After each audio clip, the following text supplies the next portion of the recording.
श्री सद्गुरु देव की जय। विश्वगुरु वशिष्ठ महाराज की जय। प्रगट आत्म राम की जय। जय जय गिरनारी महाराज की जय।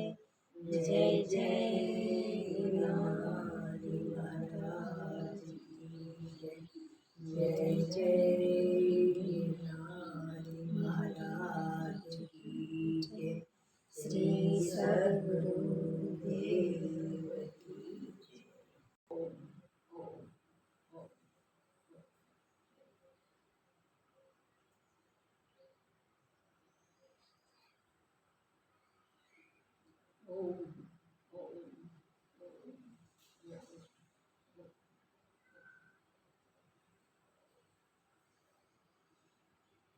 ओम ओम ओम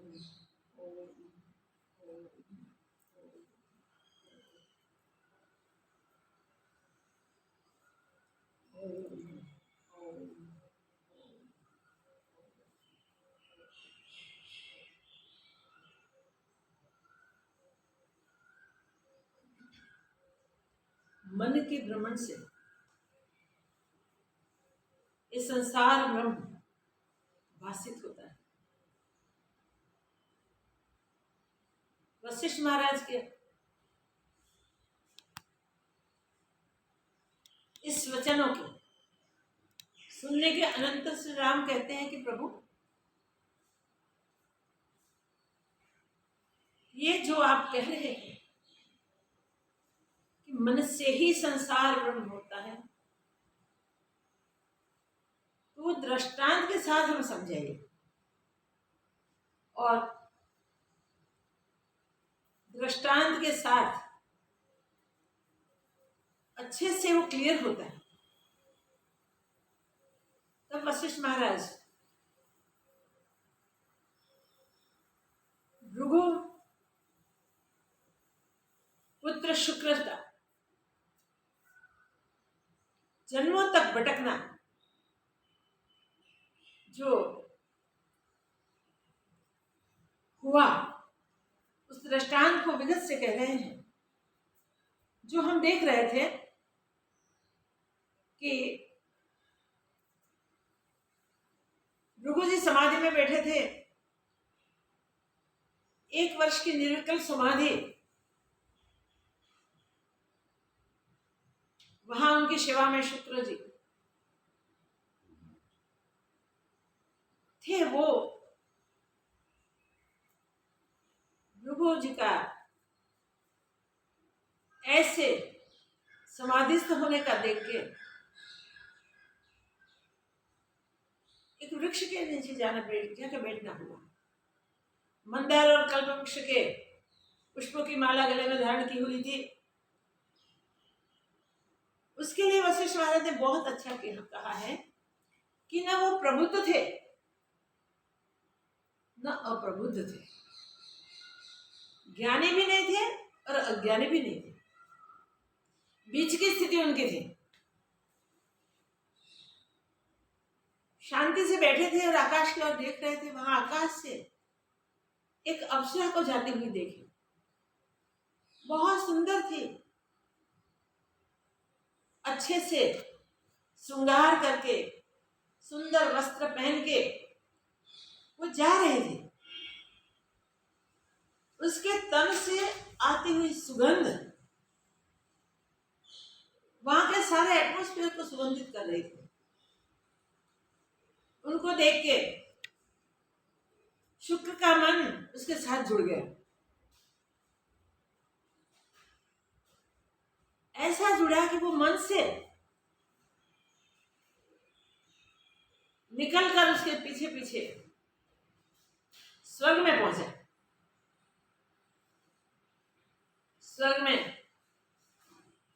स्वर्ग की सुंदर शोभा देख के और भी ज्यादा आकर्षित हुआ। विश्वास जी अपने स्थान पर चले गए। शुक्र वो शोभा देखते देखते इंद्र के दरबार में पहुंचे। देवेंद्र ने शुक्र जी को देखा और वो खड़े हो गए,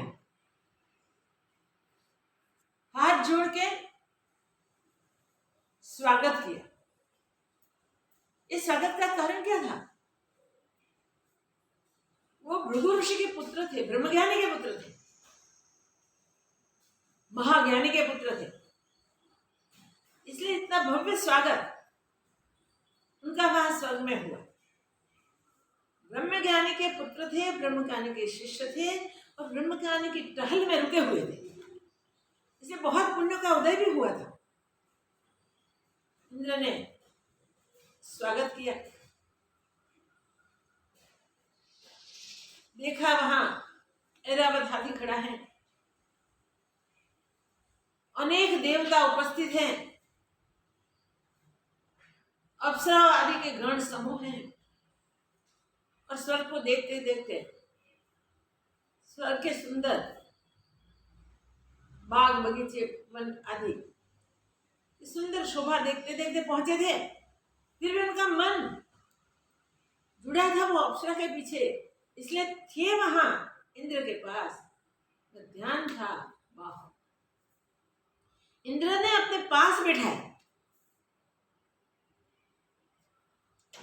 मगर देखा कि वो मन से और कुछ सब देखना चाहता है स्वर्ग को, तो स्वर्ग को देखने के लिए वो वहां से इंद्र के कहने से भी निकले, देवता से स्वर्ग दिखाने के लिए लेके गए। तो स्वर्ग को देखते देखते स्वर्ग की सब शोभा से मुग्ध होते होते भी वो देख रहे थे उस अप्सरा, ढूंढ रहे थे। वहां एक अप्सराओं के समूह, उस अप्सरा को विश्वाची जिसका नाम था, उसको देखा, वो खुश हो।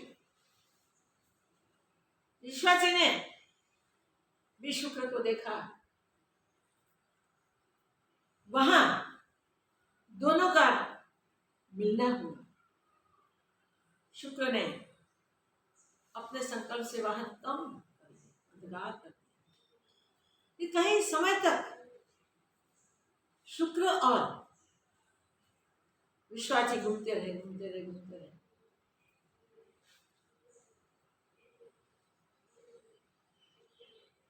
सिद्धों के लोग देखे, सब देवताओं के लोग आदि में घूमे, वन उपवनों में, बाग बगीचा में घूमे, सारे स्वर्ग में रहे। स्वर्ग के भोग भुगतते भुगतते युग बीतने लगे और पुण्य क्षीण होने लगे।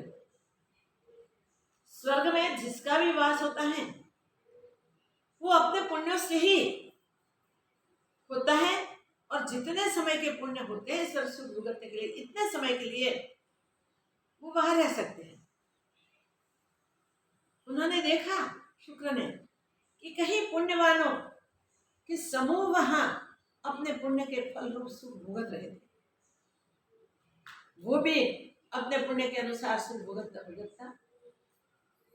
देखिए स्वर्ग में सदा यौवन रहता है, मनवांछित रूप रहता है, बहुत सारे भोग भुगतने होते हैं, तो जीवात्मा को पता नहीं रहता कि हम हमारे पुण्य कब क्षीण होते, और नोटिस भी नहीं दी जाती कब तुम्हारे पुण्य क्षीण होने वाले हैं, तुम्हें नीचे जाने का गिराई दी जाती। पुण्य क्षीण होते दोनों गिरे और चंद्रमा की किरणों में होकर धान्य बने। वो धान्य का भोजन दशारण्य ब्राह्मण ने किया। वहां शुक्र पुत्र रूप में पैदा हुए। मालव देव के देश के राजा के भोजन में जो धान गया उसमें से विश्वाची पुत्र, वहां की राजा की पुत्री, दोनों अपने अपने गृह में बड़े हो रहे हैं। यौवन काल आया तो वो राजपुत्री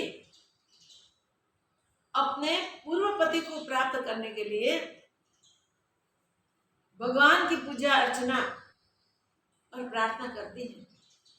प्रार्थना करते करते करते कुछ समय व्यतीत हुआ तो राजा ने अपने पुत्र के स्वयंवर के लिए यज्ञ का प्रारंभ किया।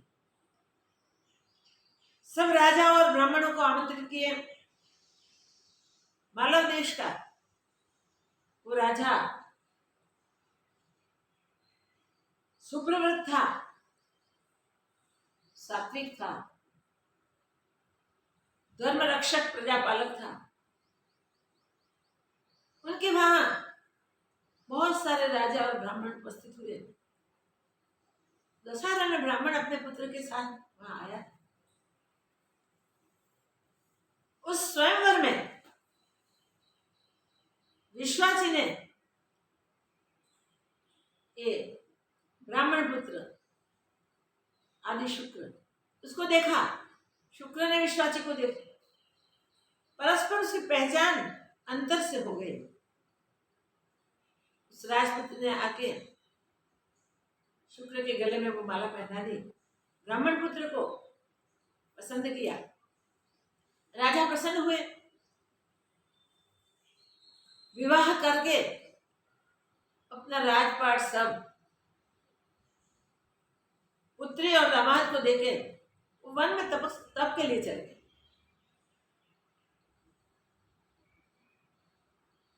यहाँ शुक्र और विश्वासी आनंद से रह रहे हैं, राज्य कर रहे हैं। वो जब तक राजा के रूप में कार्य करते हैं वहां तक देखिए शरीर तो धीरे धीरे जीर्ण क्षीण होने वाला ही है। सुंदर यौवन चला गया, वृद्धावस्था आई, शरीर जीर्ण हो गया, क्षीण हो गया और शरीर छूट भी गया। वो गिवर हुआ और गिवर के कर्म करने लगा।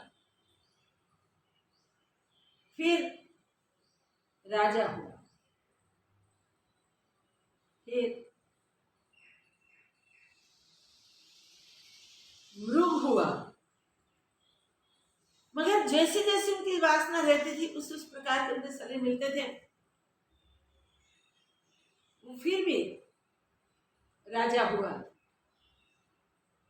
मगर भीतर से ये शरीरों को क्षीण होते देख के और शरीर का नाश होता ही है ऐसा विचार करते हैं, उसे वैराग्य हुआ। वैराग्य से वो तपस्वी के पुत्र के रूप में गंगा तट पर बैठा, वहां तप करने लगा।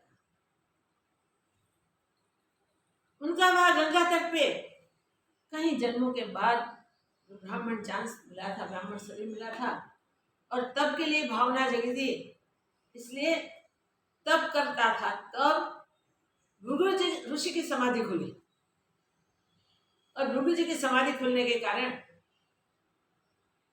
भृगु जी को अपने सामने उनके पुत्र को न देख के उसका बॉडी देखा तो थोड़ा गुस्सा आया। अरे कल्प तक उनका आयु था,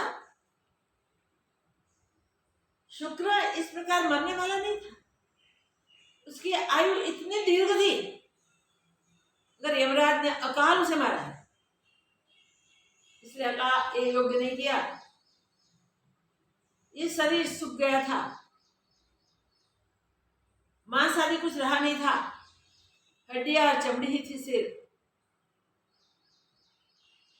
वो शरीर जैसा था वैसा सूखा हुआ वहां पड़ा था, क्योंकि ब्रह्मज्ञानी के सानिध्य में पड़ा था, इसलिए वो सड़ नहीं गया। कोई पशु पक्षी आके उसको मार न सके। तीसरा कारण था कि उसका इस जीवन का आयु शेष था, बाकी था। उसको इस जीवन का प्रारंभ गिरने का था। ये तीन कारणों के कारण वो शरीर न कीड़े खा गए, न कोई प्राणी आदि खा गए, सूखा सूखा शरीर वहां पड़ा रहा। इसके हाल क्या थे?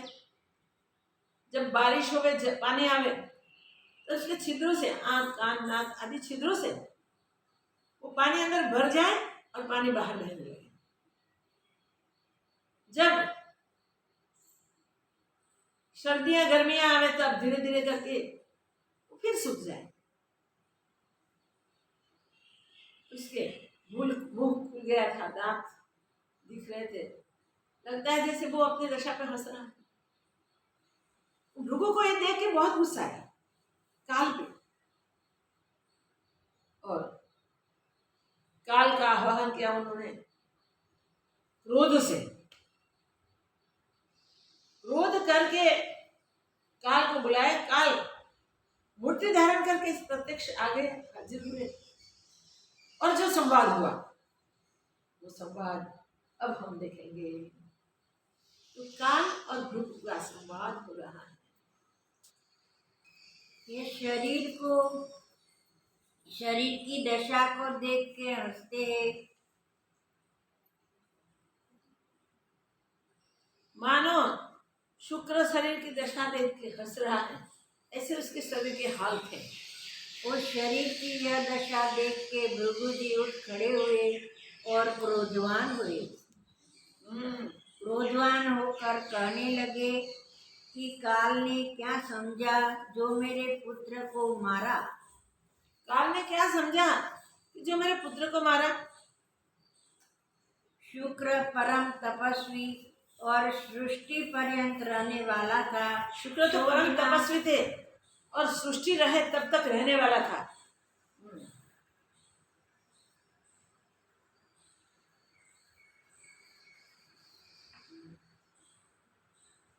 तो बिना काल ने मेरे पुत्र को क्यों मारा।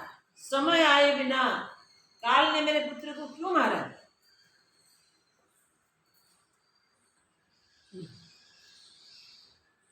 शुक्र परम तपस्वी और सृष्टि पर्यंत रहने वाला था, सो बिना काल ने मेरे पुत्र को क्यों मारा।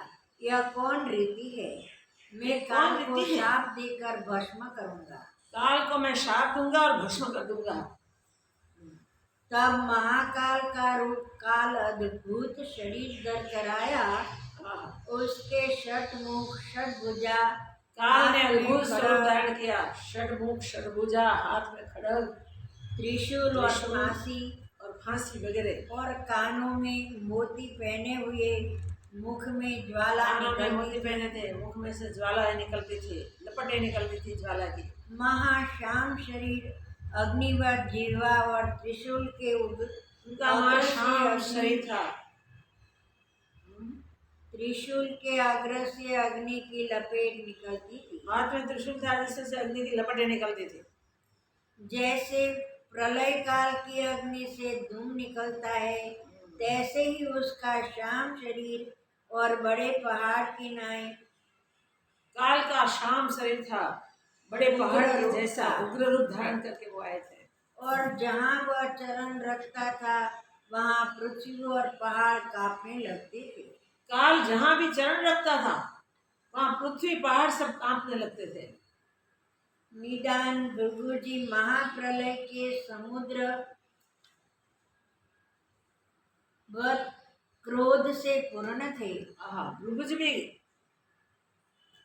महाप्रलय के समय जैसा भी उग्र अवस्था हो गए वैसे क्रोध से पूर्ण उग्र अवस्था को धारण किए होते। काल का भी ऐसा स्वरूप था, भृगु जी भी क्रोधाग्नि से जल रहे थे। उनसे कहने लगा, हे मुनीश्वर, जो मर्यादा और परावर परमात्मा के वेत्ता है वे क्रोध नहीं करते। काल कहते हैं, हे मुनीश्वर, परावर ज्ञान के जो वेत्ता, ज्ञान के जो जानने वाले हैं वो क्रोध नहीं करते। आप क्यों क्रोध करते हैं? आप तो ज्ञानी हो। जो कोई क्रोध करे तो भी वह मोह के वश होकर क्रोधवान नहीं होते। अगर कोई क्रोध करे आके उनके सामने तो भी वो मोह के वश नहीं होते और क्रोध नहीं करते। तुम कारण बिना क्यों मोहित होकर क्रोध को प्राप्त हुए हो। कारण बिना आप क्यों मोहित हुए हो और क्यों क्रोध को प्राप्त हुए हो। तुम ब्रह्म तनय तपस्वी हो और हम ब्रह्म तनय हो, तपस्वी हो, और हम नीति के पालक है। आप तो ब्रह्म तनय हो, तपस्वी हो, और हम नीति के पालक हैं। हम दोनों को इस प्रकार क्रोध नहीं करना चाहिए। तुम हमारे पूजने योग्य हो, आप तो यही हमारे मेरी पूजने योग्य हो। इच्छा है, हाँ। और तप के बल से तुम क्षोभ मत करो। तप से बल से तुम क्षोभ मत करो। नीति में यही निश्चित है, ब्रह्म ज्ञानी को मोह नहीं होता, ऐसा क्रोध नहीं होता।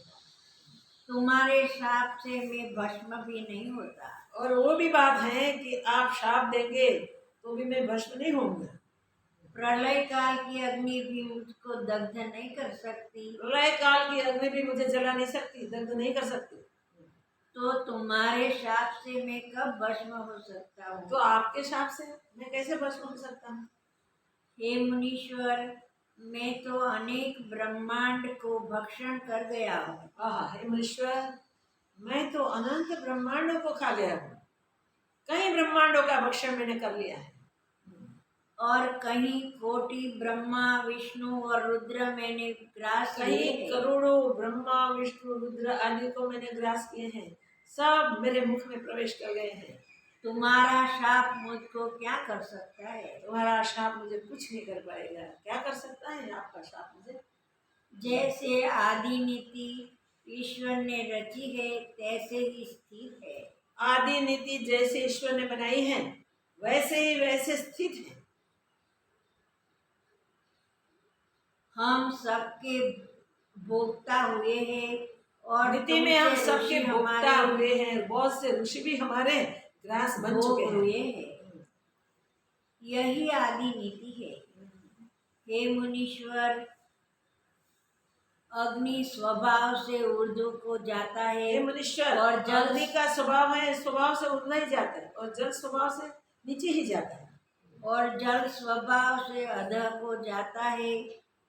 भोक्ता को भोग प्राप्त होता, और सब सृष्टि काल के मुख में प्राप्त होती भोक्ता है। को भोग प्राप्त होते हैं, और सब सृष्टि काल के मुख में प्रवेश करती है। ये नीति है।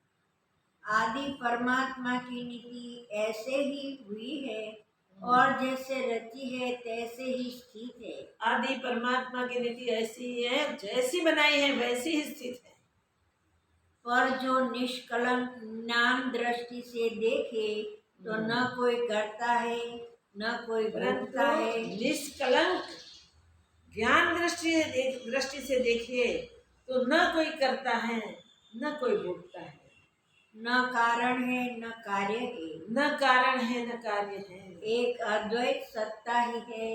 एक और अद्वैत जो आत्मसत्ता ही है। और जो अज्ञान कलंक दृष्टि से देखे, परंतु अज्ञान दृष्टि जो कलंक दृष्टि है उससे देखिए तो कर्ता भोक्ता अनेक प्रकार भ्रम भासते हैं। कर्ता भोक्ता के अनेक प्रकार के भ्रम भाषित होते हैं।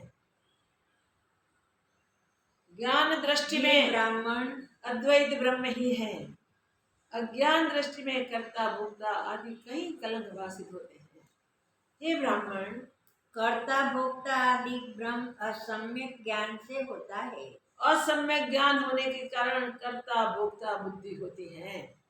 जब सम्यक ज्ञान होता है, तब कर्ता कार्य और भोक्ता कोई नहीं रहता। जब सम्यक बुद्धि हो जाती है तब कर्ता भोक्ता और कार्य जैसा कुछ नहीं रहता।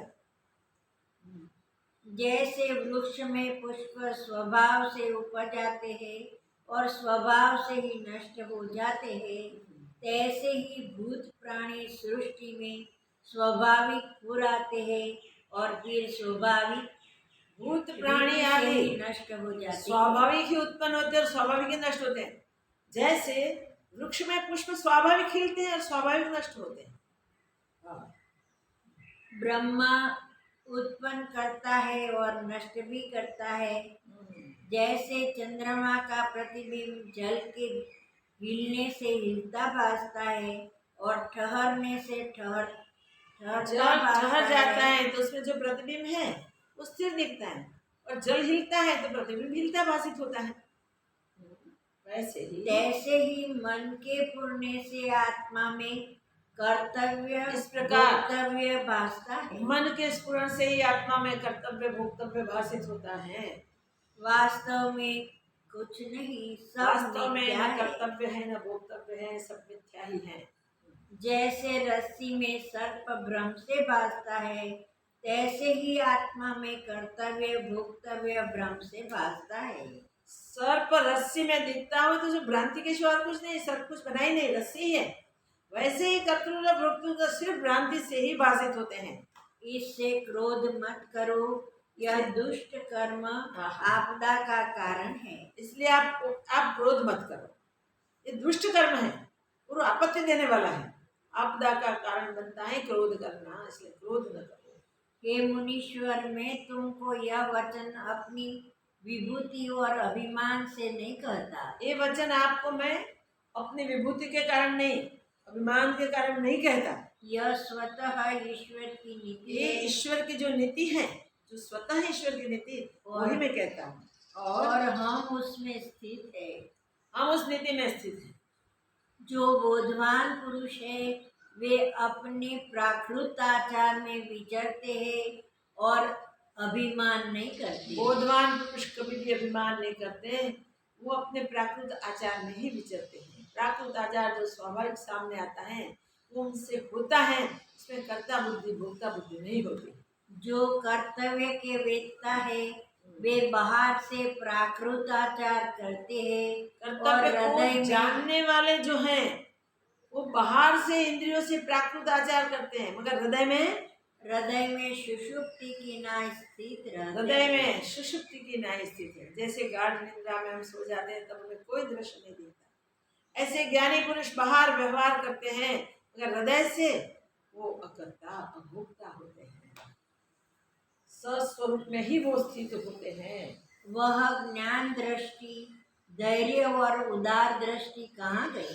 वो आपकी ज्ञान दृष्टि, आपकी धैर्य दृष्टि है जो शास्त्र में प्रतीत है, शास्त्र कहते हैं, वो आपकी गई कहाँ? कैसे आपको क्रोध आ गया? तुम क्यों अंधे की नाई मोह मार्ग में मोहित होते हो? आप क्यों अंधे की तरह मोह मार्ग में मोहित होते हो? हे साधु, तुम तो त्रिकालदर्शी हो। ये साधु विचार से मूर्ख की नाई जगत में क्यों मोह को प्राप्त होते आपको हो? त्रिकालदर्शी और कैसे अंधे की तरह आप मोह दृष्टि में फंसे हुए हो? स्वयं देख लो। तुम्हारा पुत्र अपने कर्मों के फल को प्राप्त हुआ है और तुम्हारा तुम पुत्र मूर्ख की नाई मुझको शाप दिया। अपने कर्मों से स्थिति को प्राप्त हुआ है और तुम मूर्ख की न्याय मुझे शाप देने के लिए तैयार चाहते हो। हे मुनीश्वर, इस लोक में सब जीवों के दो दो शरीर है।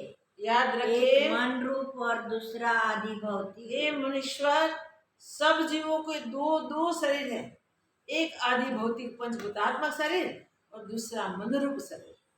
आदि भौतिक शरीर अत्यंत विनाशी है और आदि भौतिक शरीर अत्यंत विनाशी है और जहाँ इसको मन प्रेरता है वहाँ चला जाता है। वो आदि भौतिक शरीर जहाँ उनको मन प्रेरित करता है वहाँ चला जाता है। आपसे कुछ कर नहीं सकता, वो स्वयं कुछ नहीं कर सकता। आदि भौतिक शरीर ऐसा जड़ है, वो मन की प्रेरणा से ही चलता है, बाकी स्वयं कुछ नहीं कर सकता। जैसे सारथी भला होता है तो रथ को भले स्थान को ले जाते हैं और जो सारथी भला नहीं होता तो रथ को दुख के स्थान में ले जाता है। तैसे ही यदि जो मन भला होता है तो उत्तम लोक में ले जाता है, जो दुष्ट होता है तो नीच स्थान में ले जाता है। मन भला होता है तो उच्च लोक में ले जाता है और मन दुष्ट होता है तो नीचे के लोक में ले जाता है।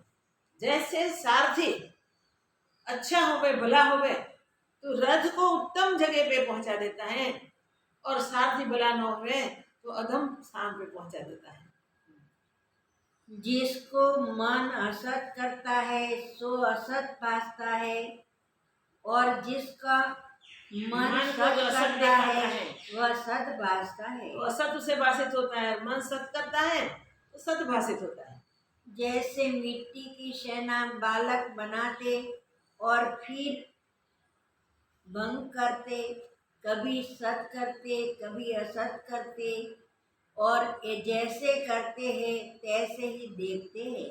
बस बालक मिट्टी की सेना बनाता है, कभी बना लेता है कभी तोड़ देता है, मगर जैसे वो बनाता है वैसे वो देखता है।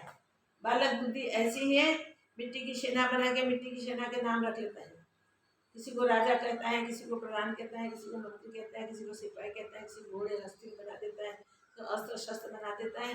वो देखता है और वैसे ही कहता है, ये राजा है, मंत्री है, सिपाही है, घोड़े हैं, रथ है आदि। तो बालक की सेना की तरह ये मन करता है वो होता है। मन बालक जैसा है, मूर्ख भला होवे तो कोई बात नहीं, उर्दू मार्ग को ले जाता है, मगर मन अगर मूर्ख होता है तो नीच के नीच ले जाता है।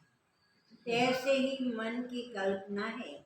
हे साधो, चित्त रूपी पुरुष है, जो चित्त करता है वह होता है, जो और चित्त करता है नहीं वही करता, होता है, वह नहीं होता। जो चित्त नहीं करता वो नहीं होता। ये साधु चित्त करता है वही होता है। यह जो फुरना है, यह देह है, ये नेत्र है, ये अंग है, इत्यादि सब मन रूप है। ये देह है, ये अंग है, सारे ये नेत्रादिक हैं। वो जैसा मन सोचता है वैसा होता है। जीव भी मन का नाम है, और मन का जीना जीव है। हाँ, जीव भी मन का नाम है और मन का जीना जीव है। वही मन वो की कोई भिन्न वृत्ति नहीं है। जब वही मन की वृत्ति जब निश्चय रूप होती है तब उसका नाम बुद्धि होती है। मन की वृत्ति जब निश्चय रूप होती है तब उसी का नाम ही बुद्धि होता है। जब अहम रूप धारती है तब उसका नाम वो वृत्ति अहंकार होता है। अहम रूप धारती है तब उसका नाम अहंकार होता है। और जब देह को स्मरण करती है और तब देह को उसका याद नाम करती है चित्त होता है। तब उसको उसके स्मरण के कारण से चित्त कहते हैं। इससे पृथ्वी रूपी शरीर कोई नहीं, मन ही दृढ़ भावना हाँ। से इसलिए शरीर शरीर रूप अन्य होता कुछ है। नहीं है, पृथ्वी रूप नहीं है, मन ही शरीर को धारता है, तो मन रूप शरीर है। और वही आदि भौतिक होकर भासता है। वही आदि भौतिक होकर भी दिखाई देता है। और जब शरीर की भावना को त्यागता है तब चित्त परम पद को प्राप्त होता है। चित्त जब शरीर की भावना का त्याग कर देता है तब वो आत्म पद में परम पद में स्थित होता है। जो कुछ जगत है वह मन के पूर्णे में स्थित है। जैसा मन फुरता है जगत मन के रूप स्फुरण में रहता भासता है, मन जैसा स्फुरण करता है वैसा ही रूप भाषित होता है। तुम्हारे पुत्र शुक्र ने भी मन के पूर्णे से अनेक स्थान देखे हैं। हाँ, देख लो, तुम्हारे पुत्र शुक्र ने भी मन के स्मरण से ही अनेक स्थान देखे हैं, बहुत घुमा है, बहुत भटका है। आप खुद देखो। जब तुम समाधि में स्थित थे तब वह विश्वाची अप्सरा के पीछे मन के चला गया और स्वर्ग में जा पहुंचा। जब आप समाधि में थे तब शुक्र विश्वाची अप्सरा के पीछे मन से चला गया और स्वर्ग में पहुंचा। फिर देवता होकर मंदार वृक्षों में अप्सरा के साथ विचरने लगा। देवता का शरीर से मिला और मंदार वृक्षों के बीच अप्सरा के साथ विचरने लगा। और फिर पारिजात, तमाल आदि वृक्ष और नंदनवन में विचरता रहा। फिर नंदनवन और कहीं देवताओं के वृक्षों के बीच विचरने लगा। इसी प्रकार 32 युग पर्यंत विश्वाची अप्सरा के साथ लोकपालों के स्थान 32 युग तक विश्वाची अप्सरा के साथ लोकपालों में वो विचरता रहा, स्वर्ग में विचरता रहा। और जैसे भंवरा कमल को सेवता है ऐसे ही तीव्र संवेग से भोग भोगता रहा। तीव्र संवेग से वो भोग भोगता रहा स्वर्ग के। जब पुण्य क्षीण हुआ तब वही वहां से इस बाती गिरा जैसे पक्का फल वृक्ष से गिरता है। हाँ, पक्का फल जब वृक्ष से जैसे गिर जाता है ना, वैसे उसके पुण्य क्षीण हुए तो वो वहां से गिरा। तब देवता का शरीर आकाश मार्ग में अंतर्ध्यान हो गया देव का शरीर और वहाँ भूमि अंतर्ध्यान हो लोक में गया आ पड़ा। और वो भूमि लोक में आ पड़ा। फिर दान में आकर ब्राह्मण के वीर्य द्वारा ब्राह्मणी का पुत्र हुआ। फिर मालव देश का राज्य किया और फिर घीवर का जन्म ब्राह्मण पुत्र पाया। हुआ, फिर मालव देश का राजा हुआ, फिर पारधी हुआ, घीवर का शरीर पाया, फिर सूर्यवंशी राजा हुआ, फिर सूर्यवंशी राजा हुआ, फिर विद्याधर हुआ फिर और विद्याधर। कल्प पर्यंत विद्याधरों में कल्प पर्यंत विद्याधर होके विद्याधरों में विचरता रहा। विद्यमान रहा और फिर विंध्याचल पर्वत में लय होकर क्रांत देश में घीवर हुआ। फिर विंध्याचल पर्वत में लय हुआ, क्रांत देश में जाके घीवर हुआ। फिर तरंगित देश में राजा हुआ, फिर क्रांत देश में हिरण हुआ और क्रांत देश में जाके हिरण हुआ। वन में विचरता और फिर विद्यावान गुरु हुआ। विद्यावान बड़ा गुरु हुआ। निदान श्रीमान विद्याधर हुआ और कुंडलादि भूषणों से संपन्न रहा। बड़ा ऐश्वर्यवान गंधर्वों का मुनि नायक हुआ। बड़ा ऐश्वर्यवान हुआ, गंधर्वों का मुनि नायक हुआ वो, और कल्प पर्यंत वहाँ रहा। कल्प पर्यंत वो वहाँ रहा। जब प्रलय होने लगी तब पूर्व के सब लोग भस्म हो गए, जैसे अग्नि में पतंग भस्म होते हैं। तब तुम्हारा पुत्र निराधार और निराकार वासना से आकाश मार्ग में भमता रहा। निराधार निराकार वासना से वो आकाश में भमता रहा। जब प्रलय का समय सब प्रलय में समाप्त हुए, वो आकाश में भमता रहा। जैसे आलय बिना पक्षी रहता है तैसे ही वह रहा। और जब ब्रह्मा की रात्रि व्यतीत हुई और सृष्टि की रचना बनी, ब्रह्मा की रात्रि व्यतीत हो गई और जब सृष्टि फिर से रची गई, तब वह सतयुग में ब्राह्मण का बालक वासुदेव नाम हो गए। ब्राह्मण का बालक जिसका नाम वासुदेव रहा, होकर गंगा के तट पर तप करने लगा। गंगा के तट पर वासुदेव ब्राह्मण नाम धारण करके वो तप करने लगा। अब उसे 800 वर्ष तप करते बीते। 800 वर्ष वासुदेव ब्राह्मण के रूप में गंगा तट पर तप करते करते व्यतीत हुए हैं। जो तुम भी ज्ञान दृष्टि से देखोगे, आप ज्ञान की दृष्टि से देखो, तुमको भाषा ये सारा वृत्तांत आपको दिखाई देगा। इससे देखो कि इसी प्रकार वे अथवा किसी और प्रकार है। देख लो, मैंने कहा वही प्रकार है उसका या और कोई प्रकार है।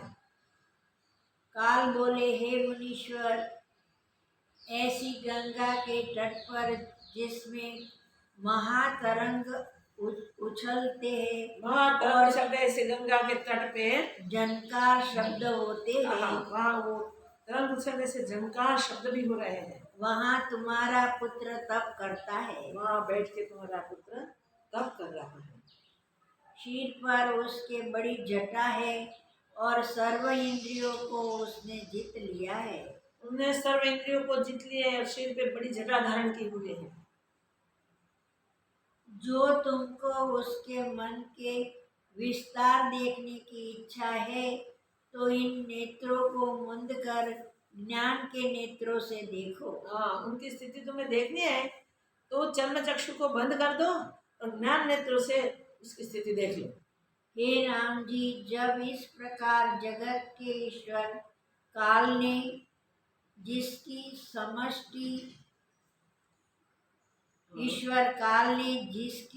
समदृष्टि है, समदृष्टि काल ने जब इस प्रकार कहा, तब मुनीश्वर ने नेत्रों को मूंद कर जैसे कोई अपनी बुद्धि में प्रतिबिंब देखे, वैसे ज्ञान नेत्रों से एक मुहूर्त पर्यंत अपने पुत्र का सब वृत्तांत देखा। एक मुहूर्त में अपने पुत्र का सारा वृत्तांत देख लिया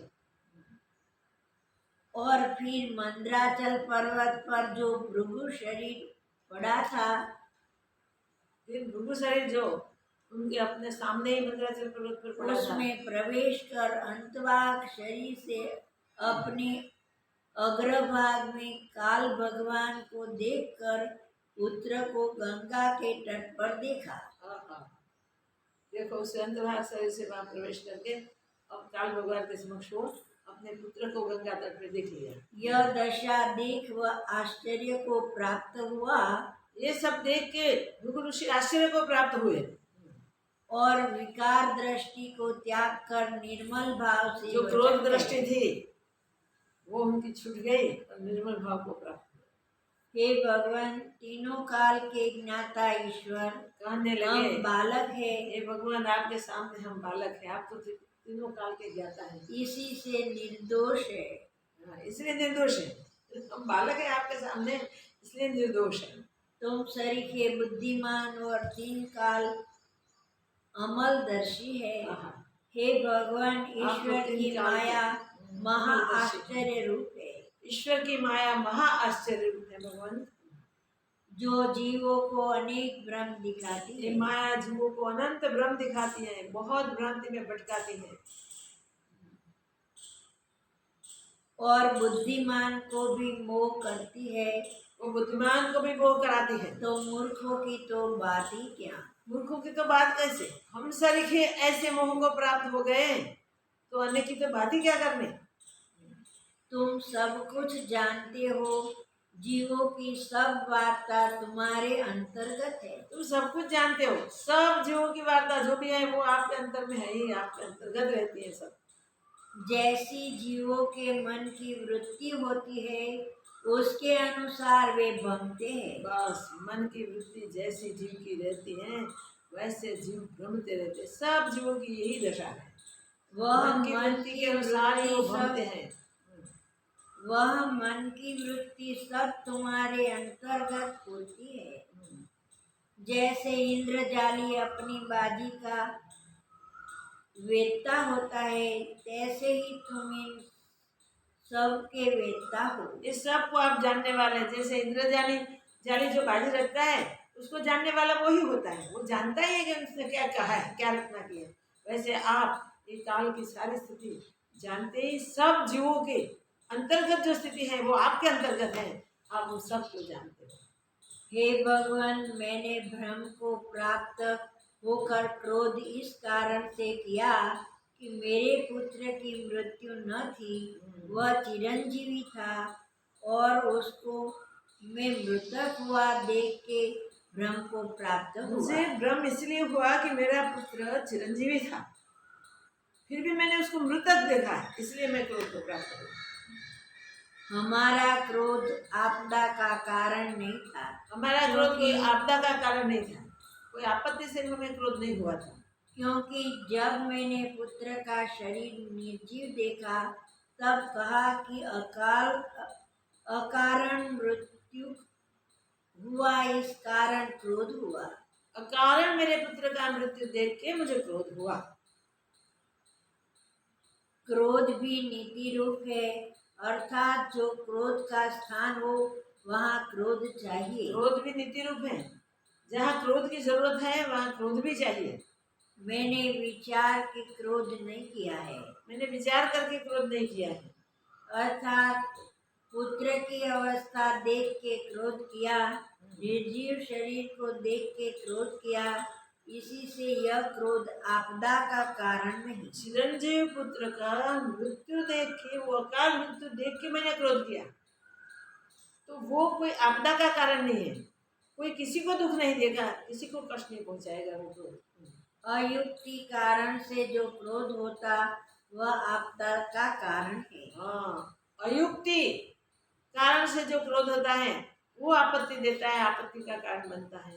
और युक्ति से जो क्रोध है वह संपदा का कारण है। युक्ति से युक्त क्रोध भी संपदा का कारण है।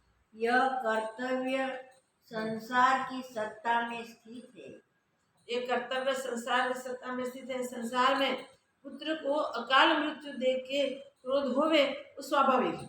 यह नीति है कि जब तक जीव है तब तक जगत क्रम है। जब तक जैसे जीव है तब तक जगत का क्रम भी है। जैसे जब तक अग्नि है तब तक उष्णता भी है। जो कर्तव्य है वह करना है और जो त्यागने योग्य है वह त्यागना है। त्यागने योग्य त्यागना है और जो कर्तव्य में आता है वो करना ही है, वो नीति है। यह नीति जगत में स्थित है। जो हेयोपादेय नहीं जानता उसको त्यागना योग्य है। जो ग्रहण त्याग नहीं जानता उसके लिए त्यागने योग्य है। इससे मैंने पुत्र की अकाल मृत्यु देख के क्रोध किया था, बस परंतु विचार करके जब तुमने स्मरण कराया तब मैंने विचार करके देखा कि आपने मेरा मुझे स्मरण पुत्र किया कराया, तब मैंने विचार करके देखा कि मेरा पुत्र अनेक भ्रम पाकर अब गंगा के तट पर तप करता है। अनेक ब्रह्म को प्राप्त हुआ है अब तक, और अब गंगा के तट पर स्थित हुआ है, तप कर रहा है। हे भगवान, तुमने तो कहा कि सब जीवों के दो दो शरीर है, एक मनोमय और दूसरा आदि भौतिक। आपने कहा कि दरेक हर जीवों के दो दो शरीर हैं, एक आदि भौतिक शरीर, एक मनोमय शरीर। हाँ। पर मैं तो यह मानता हूँ कि केवल मन ही एक शरीर है, और मैं तो दूसरा ऐसा कोई मानता हूँ नहीं। केवल मन ही शरीर है, दूसरा कोई नहीं। पंचभूतात्मक शरीर भी मन ही चलाता है, तो केवल मन ही एक शरीर है। मन ही का किया सफल होता है, शरीर का किया सफल नहीं होता। मन का किया ही होता है, शरीर का किया कुछ सफल नहीं होता।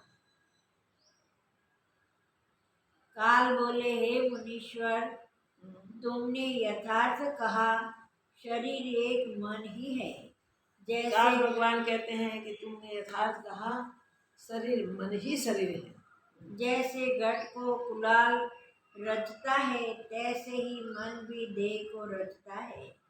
कुमार घट को जैसे बनाता है वैसे मन ही शरीर को बनाता है। जो मन शरीर से रहित निराकार होता है तो क्षण में आकार को रच लेता है। जैसे बालक परछाई में बेताल को भ्रम से रचता है। मन क्षण में ही शरीर को बना लेता है, जैसे बालक क्षण में ही भ्रम से वेताल को पिशाच को बना लेता है। ऐसे ही मन से जो पूर्ण सत्ता है वह मन से ही स्वप्न भ्रम दिखाती है। स्फुरण सत्ता जो है वो ही स्वप्न भ्रम दिखाती है नहीं, फिर भी दिखाती है। वो मन की वृत्तियों का कार्य है, और उसमें बड़े आकार और उस स्फुरण में बड़े बड़े आकार गंधर्व नगर भाषित और होता है। गंधर्व नगर आदिभाषित होता नहीं, वो सामने सिद्ध बता देता है। वो मन वही का मन कार्य है, की सत्ता है। वही मन की सत्ता, वही मन का कार्य है। स्थूल दृष्टि से जीवों को दो शरीर भासते हैं। स्थूल दृष्टि से ही सब जीवों को दो दो शरीर भाषित होते हैं। दृष्टि स्थूल होती है तब दो दो शरीर भाषित होते हैं। बोधवान को तीनों जगत मनरूप भासते हैं और बोधवान सब को मन से रचे। तीनों जगत मनरूप भासते हैं और सब मन से ही रचे हुए होते हैं। जब भेद वासना होती है तब असत रूप जगत नाना प्रकार वेद के वासना भासता होती है तब असत रूप जगत भी विविध प्रकार का भाषित होता है। जैसे असम्यक दृष्टि से दो चंद्रमा भासते हैं तैसे ही सम्यक दृष्टि को एक चंद्रमावत सब शांत रूप आत्मा ही भासता है। सम्यक दृष्टि वाले को सब शांत रूप आत्मा ही भाषित होता है। असम्यक दृष्टि को जैसे आकाश में दृष्टि दूर से दो चंद्रमा भासता है वैसे ही ये संपूर्ण जगत विविध प्रकार का भाषित होता है। असम्यक दृष्टि में ही जगत है, सम्यक दृष्टि में एक ब्रह्म सत्ता स्थित है। और भेद भावना से घटपट आदि अनेक प्रकार भासते हैं कि मैं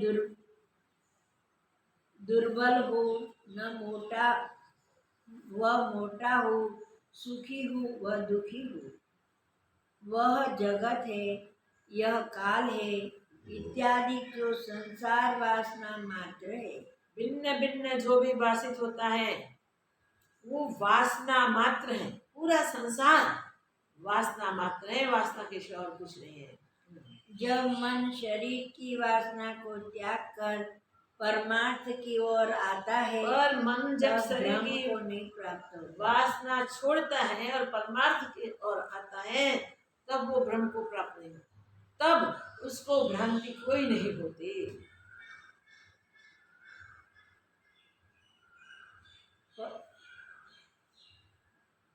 जब मन शरीर की वासना को त्याग कर परमार्थ की ओर आता है, तब ब्रह्म को नहीं प्राप्त होता। हे मुनीश्वर, समुद्र से तरंग उठकर ऊर्ध्व को जाता है, जो वह जाने में तरंग होता, जो वह जाने कि मैं तरंग होता हूँ तो मूर्ख है, वही अज्ञान दृष्टि है। जल से समुद्र का भरा हुआ जल है, उसमें से तरंग पूछ ले, वो तरंग ऐसा जाने कि मैं तरंग हूँ, तो वो अज्ञान दृष्टि है, वो जल ही है। तो अज्ञान दृष्टि जगत की भिन्ना भिन्न हमें जो भाषित होती है वो है। मगर जिसके पास जल बुद्धि है उसको कई तरंग उछलते हुए, कई चक्रादि भी उछलते होंगे तो भी उसमें जल बुद्धि ही होगी। वैसे जिसकी यथार्थ दृष्टि है, जिसकी ज्ञान दृष्टि है, उसको सब में एक ब्रह्म सत्ता ही भाषित होती है। ये ज्ञान दृष्टि है। ज्ञान दृष्टि में सर्व ब्रह्म है, अज्ञान दृष्टि में भिन्ना भिन्न होते हैं। ऊर्ध्व को जावेगा तब जानेगा कि मैं ऊर्ध्व हो गया हूँ, नीचे जावेगा तब जानेगा मैं पाताल को गया हूँ। यह कल्पना ही अज्ञान है। वास्तव हो गया, मैं अधक हो गया, ये सारी कल्पना ही अज्ञान है। वास्तव में कुछ है नहीं। ज्ञान दृष्टि में कुछ उपजा ही नहीं, कुछ बना ही नहीं। जो भी कुछ है वो ब्रह्म सत्ता अपने आप में स्थित है। सर्वकाल सर्वरूप सदा भरपूर परिपूर्ण ब्रह्म सत्ता है, उसके सिवा और कुछ हो ही नहीं सकता। अज्ञान दृष्टि में भिन्ना भिन्न भाषित होते हैं। तो इस प्रकार का ये संवाद जो चल रहा है वो आगे कल देखेंगे। और बहुत अद्भुत है संवाद है, दो ज्ञानियों के बीच हो रहा है। मगर जल्दी से अगर ज्ञानी को भी क्रोध आता है तो ज्ञानी देखे स्वीकार कर लेता है, हाँ मोहवश हुआ, मगर मोह में भी कारण था, क्योंकि शुक्र का आयु दीर्घ था, चिरंजीव था, फिर भी उसको मृत्यु प्राप्त हुआ देखा। तब भृगु ऋषि को क्रोध हुआ कि कुछ काल ने गलती की है। मगर जब काल भगवान ने आके समझाया कि नहीं, आप खुद देख लो, आपके पुत्र की गति को आप देख लो क्यों ये हुआ। तो मन के भ्रमण से ही चिरंजीवी पुरुष भी अगर भटक जाता है तो ये जन्मांतर वो भटकता है। जब वापस धीरे धीरे धीरे धीरे धीरे ज्ञान की ओर आता है तब तो वो सावधान हो जाता है। इस प्रकार प्रत्येक जीव के दो दो शरीर है, वो याद रखो, एक मन रूप शरीर, एक भौतिक पंचभूतात्मक शरीर। मगर पंचभूतात्मक शरीर भी वास्तविक नहीं है, मन ही वास्तविक शरीर है, क्योंकि पंचभूतात्मक भी मन से ही प्रेरित होकर बनता है। तो मन को जिसने वश किया, मन से जिसने सत दृष्टि ज्ञान दृष्टि पाली, उसको जगत ब्रह्म होता ही नहीं है, उसको भिन्ना भिन्न दिखती नहीं है। वो सदा काल एक ब्रह्म सत्ता के भाव में ही स्थित रहते हैं। आगे ये दृष्टांत को फिर विचारेंगे कल। ओम पूर्णमदः पूर्णमिदं पूर्णात् पूर्णमुदच्यते पूर्णस्य पूर्णमादाय पूर्णमेवावशिष्यते। ॐ शान्ति शान्ति शान्तिः। श्री सद्गुरुदेव की जय।